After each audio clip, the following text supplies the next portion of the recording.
Hello everyone, Manathrall here, and welcome to the weekly update video. Now I'm very excited for this one for one reason, and that is the aura management is now here. Also, the Bakriminal bolts are here, which is something that are pretty freaking sweet if you have the gear for it. But it is pretty sweet. It's going to add a whole new desired works for the gems again. Gems are actually going to be worth money, so people who are mining and stuff, gems are going to be going right back up in price, and we'll get into that a little bit. First things first is the aura management. All auras are now in their own system, and I'll actually show you here what they have this here. It'll show you about what they'll do, what to expect, But if you go into your actual screen here, this is the actual imagery for RS3's client. That other one might have been for like the legacy mode, I'm not entirely sure. But if you are in RS3, if you're in your inventory icon, you'll actually see now by the tool belt, there's a little icon which says View and Manage Your Auras. If you click on that, it'll actually open up this. Now there is subcategories. You can have skilling. There's combat, and then there's favorites, which you can favorite them. There's also unowned and an all owned. So I mean, it's fantastic. But if you click on it, for instance, I'll click on Friend in Need. It says Ready to Use, and it says Summon Party P to help distract your foe. It does not work in PvP. Duration is 15 seconds. Cooldown is 15 minutes. See, something like this is actually fantastic. Now, something like the Helion aura, which for some reason is actually not in here. So, we're actually going to check that out, because apparently there is going to be some auras that actually are not in there. And it might be because of the special effects they have. I can't quite say for certain. But as you can see, the Helion aura is still here. So, all you have to do now is just right click, and it'll say Reset Aura. You can click that, and it'll actually bring up the aura management, and it'll show that you don't have any auras to actually reset. Here you even have your settings. It says Show List View, Hide, Dismiss Aura Warning Messages, and then there's also Open on Favorites. So you can actually have a little bit more customization. So this is actually very good. That means all those skilling ones we've been getting for all this time, guys, is actually going to be very, very easy to use. You don't have to dig through your bank. All you have to do is click on it. If you're doing any type of skilling, just go like that. Now, the only thing I would love to see on top of this is to add a preset. And that would allow people to have, their own presets. Let's say you want to have one preset for every single skill because of for all the different auras. I know right now it's actually not overly a big deal because there's not an overly large amount of skills, auras. So it's not too much of a big deal, but it is important to maybe in time they might actually have to do that. Also, I did want to mention, and this way you guys know, if you are looking for your Jack of Trades and your Wisdom aura, they are in the skilling, but they are not in the combat ones. So it is actually something to kind of keep in mind. If you do want to have them in your favorites, by all means go right ahead. But now, before I head over and start talking about the Bakriminal bolts, I'm actually going to go to Profundus, and we're going to look at the prices of gems currently as they stand, mostly because I want to see how much they're going to be changing over these next few months, and this way you guys can actually see as well. Also, I want to see if you can actually buy Bakriminal bolts. Okay, here we go. There is Bakriminal bolts that they are tradable. So you can actually buy the ones that are... Wow, that's actually a lot cheaper than I thought they would be. It's kind of expensive though too. Because this is just the diamond one, and it's selling for 740 GP currently in the GE price. So that is actually, when you really think about it, very good for one item. But now we'll see here. I just want to go and look at the diamond, because we're going to look at diamond. Diamonds, they're still not too expensive. Let's go for an uncut,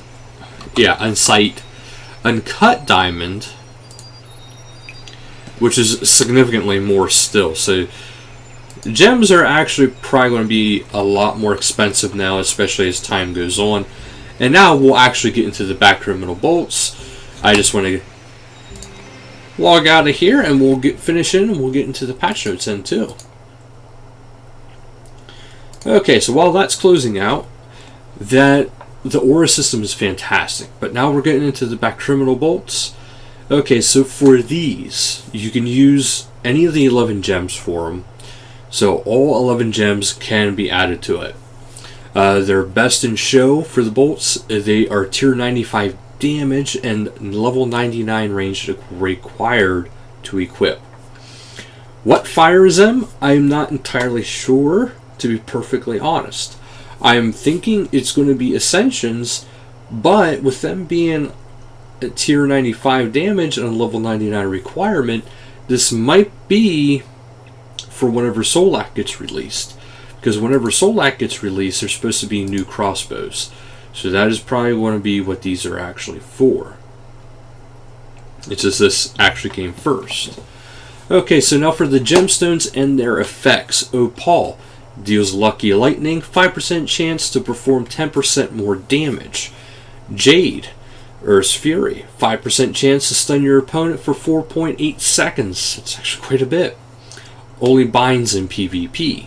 Red Topaz, Down to Earth, 5% chance to reduce your opponent's magic level by 2 and damage by 1%. Caps at 10 levels and 5% damage. That's quite a bit. Pearl, Sea Curse, 5% chance to perform 15% more damage to enemies that are weak to water. Performs 15% less damage on enemies that are weak to fire. Stops enemies from running in PvP. Sapphire, Clear Mind, 5% chance to steal 5% of your maximum prayer points from your opponent. Very good for PvP. So sapphires are probably going to go up in price. Emerald, Magical Poison, 55% chance to poison your enemy for 4% of your weapon damage. Again, very good. Ruby, Blood Forfeit, 5% chance to deal damage worth 20% of your enemy's life points while also dealing 10% of your own life points to yourself. Damage dealt to players caps at 3,000 for NPCs. The percentage of damage dealt scales down linearly as the NPC loses health, capping at 10,000, 12,000 for critical hit.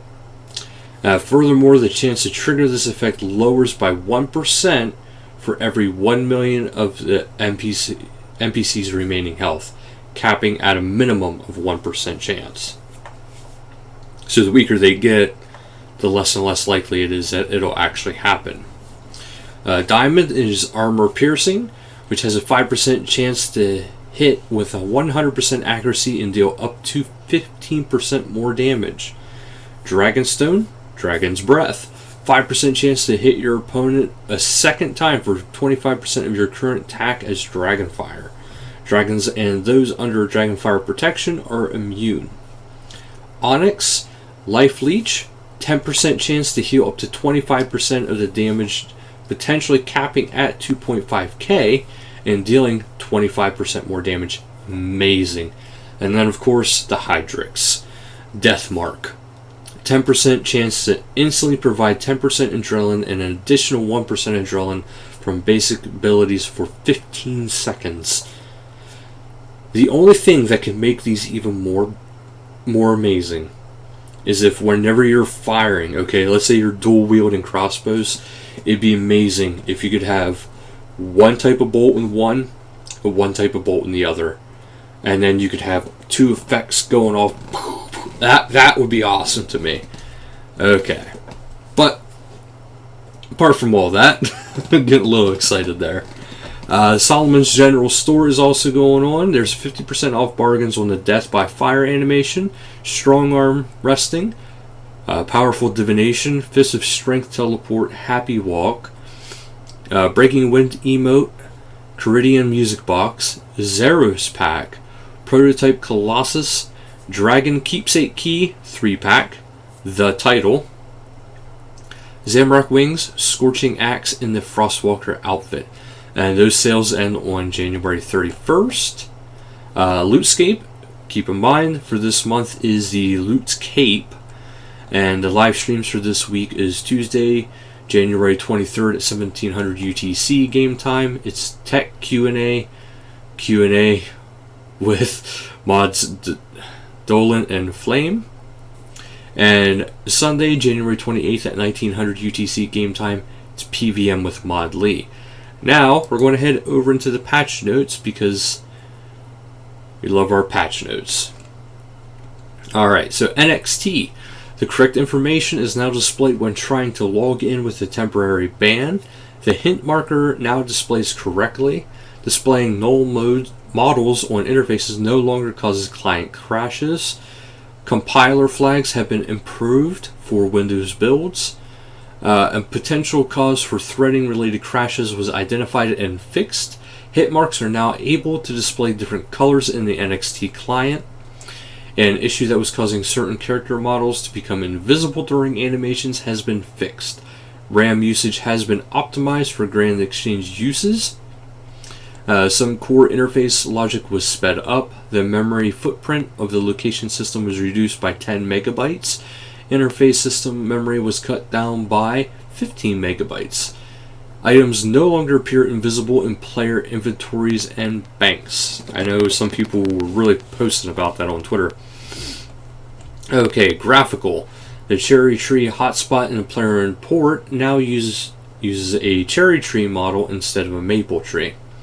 Some broken windows were fixed on the first floor Lumbridge Castle. Some windows were adjusted in the Falador Gem Store. Last week's changes to retro polo neck, basic clothing for female characters were reverted. A broken lava texture in the wilderness was updated. A leaf that used to clip the ground on the wishing well bush near the monastery patch has been fixed. Armadillo no longer appears before the tower south of Falador. Appears when viewed from a distance. Thank you, that was really weird. A modeling issue was fixed with one of the giant trees in the Cryos district in Profundus. A stretching texture on Runespan Skybox has been fixed. The clips on near the Odd Old Man's bonfire no longer display sandy textures. Floating green squares were removed below deck on board of the Adventurous during a clockwork syringe. The southernmost ship in Port Sarim now reflects correctly in the water. A section of the cliff north of the dig site is no longer untextured. An issue with underwater tutorial island skybox was resolved. All sand tiles near the Arid area are now rendered correctly. Mapping. A height mapping issue was causing a dip in the ground south of Unil has been fixed. Players can no longer stand inside one of the banners on the Void Knight outpost. A force walk tile was removed beneath Armadill's tower. A force tile walk was removed from an area near Catherby. An issue was resolved concerning an unblocking tile near Swamp Cave entrance in the Lumbridge Swamp. A height mapping issue was fixed concerning the water and ground geometry south of Taverley Bank. Carpets in the player-owned port offices no longer face clipping issues. Blocking issues have been resolved with small lava pits in the wilderness near the Red Dragon Isle in the lava maze. The roof above the level balcony in Laetia will now remove correctly when the remove roof setting is toggled off. The roof in Yanil's Wizards Guild will now remove correctly when remove roof is set off. Holy Grail is no longer visible when player is on the level below it. Players can no longer walk inside an icy outcrop on the Archer and Mammoth iceberg. Players can no longer walk inside one of the pillars in the underground dig site area. Some block tiles were removed from in front of the bench in Catherby. Skills D&Ds and minigames. The giant ant bonus to harvesting fruit trees now works correctly in combination with the farming skill cape perk and or patch bomb. Splitting 5 kilogram blocks of granite into 500 gram pieces now gives 10 pieces instead of 12 pieces. Players can no longer interact with some of the sawmill operations from further away than intended. The Dungeoneering skill cape perk no longer displays a "No cannon allowed" message when opening the teleport menu. The dialogue box now shows level requirements of the door, if any, when using the lock melter in Dungeoneering. Players will no longer receive black ibis pieces from Pyramid Plunder if the outfit piece is currently stored with Diango. Quest challenges and achievements. The Diary of Herbie Flax now only opens the Shades of Morton quest overview when the quest has not yet been started.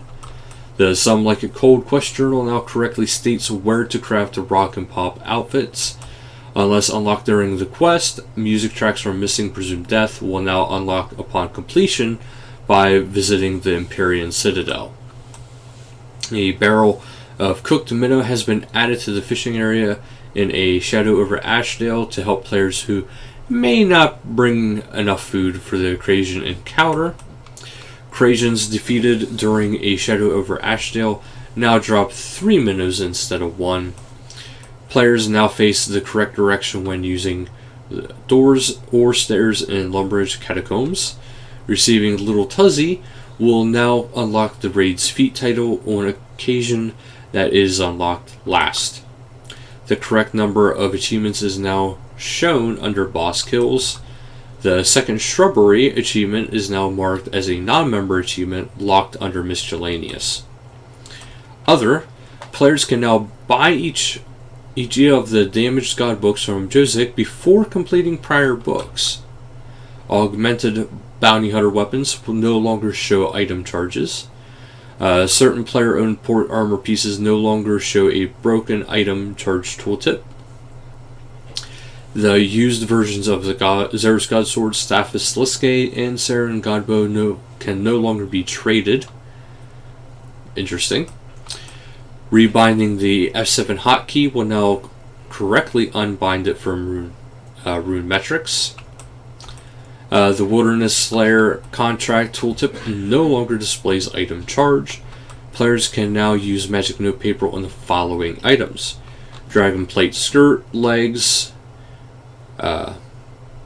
kite shield, plate body, full helm, and square shield.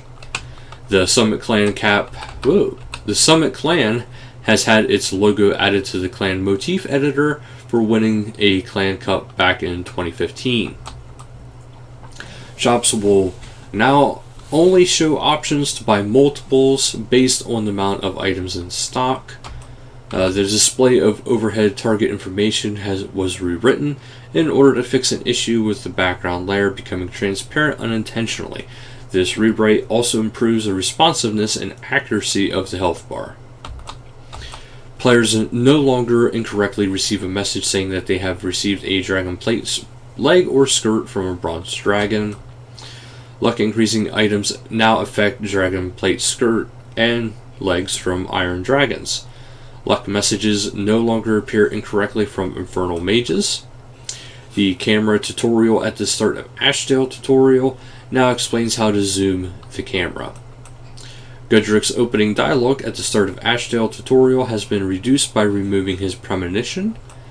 A help button has been added to the world map.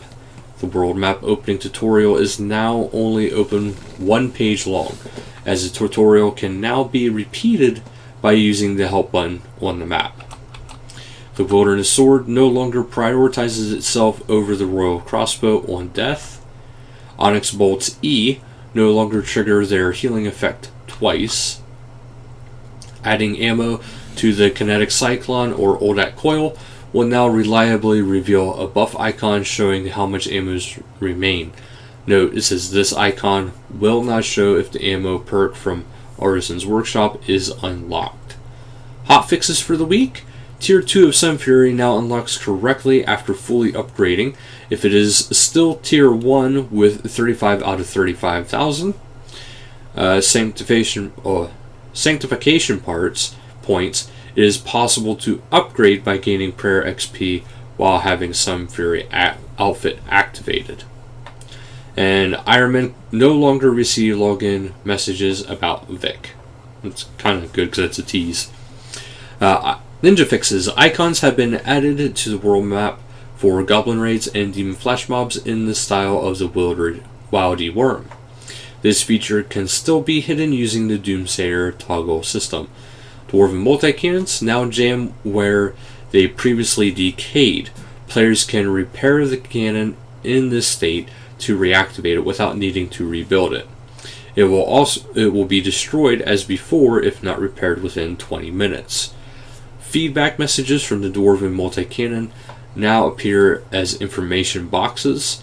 The 34 defense requirement has been removed from both main and offhand dragon maces and battle axes, and from modifying house teleport tabs. The 36 defense requirement has been removed from teleporting with Dracon's Metal. The opportunity to gain 30 prayer XP from killing gas is now locked behind completion of Nature's Spirit. And Tarn Razorlorn no longer despawns if the player takes too long to kill him in his mutant and ghost forms. This allows for usage of the Ring of Recoil to defeat him. That is it for the patch notes. That's it for the updates, and it is a good week for updates. So thank you guys so much for watching. Until next time, later guys.